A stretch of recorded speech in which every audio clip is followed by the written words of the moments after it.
أعوذ بالله من الشيطان الرجيم بسم الله الرحمن الرحيम। कल हमने आपको सबक पढ़ाया था पारा नंबर 8 सूरह अल-आराफ आयत नंबर 60 तक। आज हम उससे आगे आपको पढ़ना सिखाएंगे। बिस्मिल्लाहिर्रहमानिर्रहीम। قال يا قوم ليس بي ضلالة ولكني رسول من رب العالمين أبلغكم رسالات ربي وأنصح لكم وأعلم من الله ما لا تعلمون أوعجبتم أن جاءكم ذكر من ربكم على رجل منكم لينذركم ولتتقوا ولعلكم ترحمون فكذبوه فأنجيناه والذين معه في الفلك وأغرقنا الذين كذبوا بآياتنا إنهم كانوا قوما عمين وإلى عاد أخاهم هودا قال يا قوم اعبدوا الله ما لكم من إله غيره أفلا تتقون قال الملأ الذين كفروا من قومه إنا لنراك في سفاهة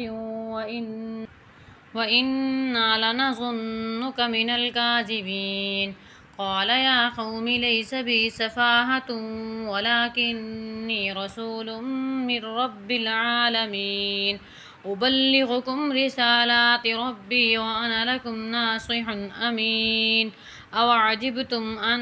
جاءكم ذكر من ربكم على رجل منكم لينذركم واذكروا إذ جعلكم خلفاء من بعد قوم نوح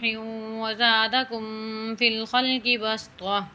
فاذكروا آلاء الله لعلكم تفلحون قالوا وجئتنا لنعبد الله وحده ونذر ما كان يعبد آباؤنا فأتنا بما تعدنا إن كنت من الصادقين قال قد وقع عليكم من ربكم رجس وغضب أتجادلونني في أسماء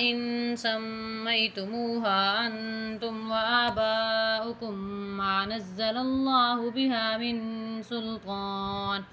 فانتظروا إني معكم من المنتظرين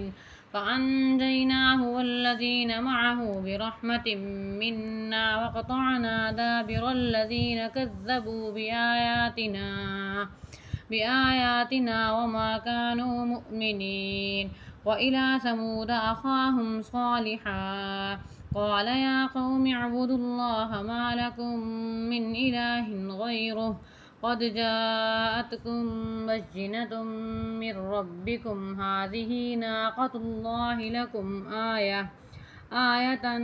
فذروها تأكل في أرض الله ولا تمسوها بسوء فيأخذكم عذاب أليم واذكروا إذ جعلكم خلفاء من بعد عاد وبوأكم في الأرض تتخذون من سهولها قصورا وتنحتون الجبال بيوتا فاذكروا آلاء الله ولا تعثوا في الأرض مفسدين قال الملأ الذين استكبروا من قومه للذين استضعفوا لمن آمن منهم أتعلمون أن صالحا مرسل من ربه قالوا إنا بما أرسل به مؤمنون قال الذين استكبروا إنا بالذي آمنتم به كافرون فعقروا الناقة وعتوا عن أمر ربهم وقالوا يا صالح ائتنا بما تعدنا إن كنت من المرسلين فأخذتهم الرجفة فأصبحوا في دارهم جاثمين فتولى عنهم وقال يا قوم لقد أبلغتكم رسالة ربي ونصحت لكم ولكن لا تحبون الناصحين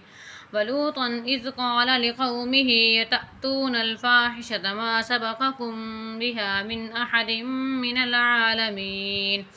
إنكم لتأتون الرجال شهوة من دون النساء بل أنتم قوم مسرفون وما كان جواب قومه إلا أن قالوا أخرجوهم من قريتكم إنهم أناس يتطهرون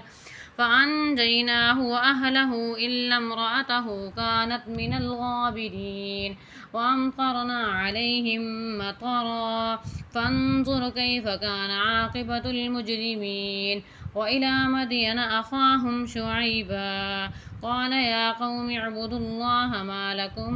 من إله غيره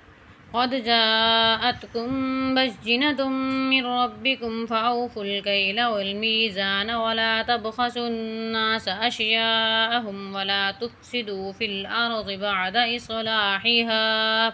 ذلكم خير لكم إن كنتم مؤمنين ولا تقعدوا بكل صراط توعدون وتصدون عن سبيل الله من آمن به وتبغونها عوجا واذكروا إذ كنتم قليلا فكثركم وانظروا كيف كان عاقبة المفسدين وإن كان طائفة منكم آمنوا بالذي أرسلت به وطائفة لم يؤمنوا فاصبروا حتى يحكم الله بيننا وهو خير الحاكمين.